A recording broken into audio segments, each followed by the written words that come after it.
Everybody, welcome to a Friday Mic Talk. So good to be with you. It is not just a Friday. It's not just a cinnamon Friday. It's a Good Friday. It is the end of Holy Week. Looking forward to a great beginning to next week, because this is the day we celebrate and we remember that Jesus died for us on the cross. You guys doing well out there? I hope you're doing well. I hope you find a place to sit, maybe privately, and reflect. Good Friday is sobering Friday.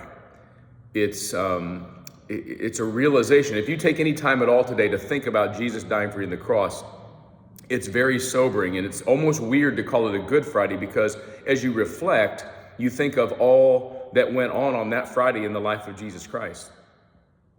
And so Good Friday for us is a chance. It's sobering to me. It's a chance to reflect on the reality and the cruelty and the pain of the cross of Jesus Christ.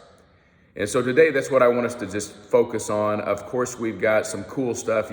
Your church, if you go to another church, is probably got this great Easter service and several services, maybe a Good Friday worship service.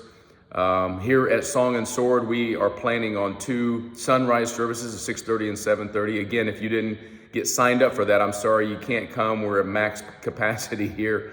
But you can come at 10 o'clock. You can join us online at Song and Sword, and I've got a great Easter message for you. Why is it great? Because I'm preaching it? No, because the tomb is empty. So hope to see you there.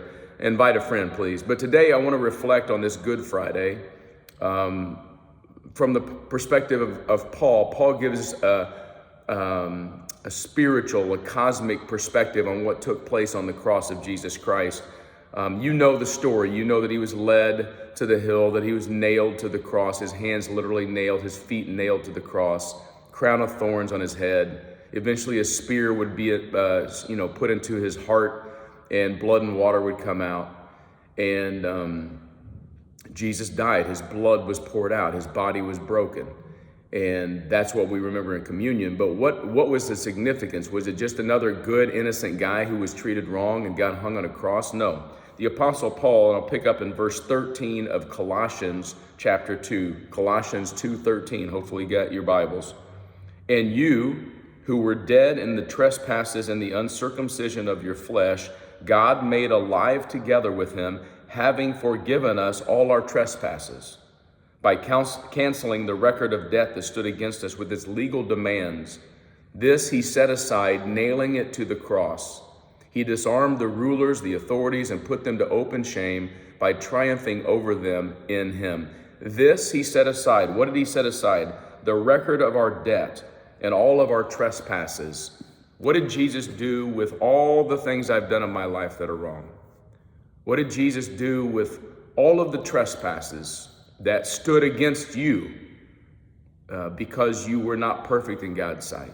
And all the wrong words, the misdeeds, the things you did when you know you shouldn't have, and the things you didn't do when you know that you should have helped somebody. All these things, every wrong, every little lie, every big murder. What did Jesus do with all that sin? Well, in a cosmic spiritual sense, he nailed it to the cross. He disarmed the authorities and the powers. And probably talking about spiritual powers and authorities there. He disarmed them. How did he disarm them? He nailed it to a cross. When my oldest son, Mikey, was younger, this is going to sound weird, but he's always been a very meticulous, hands-on guy. And for some reason, I had a hammer and some 16-penny nails laying around, little bigger nails, and we had some 2x4s, and we would go out on the back porch for hours. He would be 3 or 4 years old, and I would just set the nail and then just let him pound it in, and then we'd pull it out, and we'd do that over and over again. And he just loved pounding nails into wood. And then when we would go to bed, then he would say his prayers, and one night we were praying, and he thanked God for the hammer and the nails. And tears came to my eyes, because I'm like, wow, how true that is. Today we come to Good Friday, when Jesus was nailed to a cross.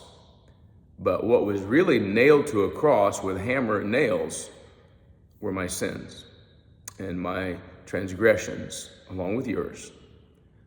Thank God today on this Good Friday for the hammer and the nails. God bless you guys.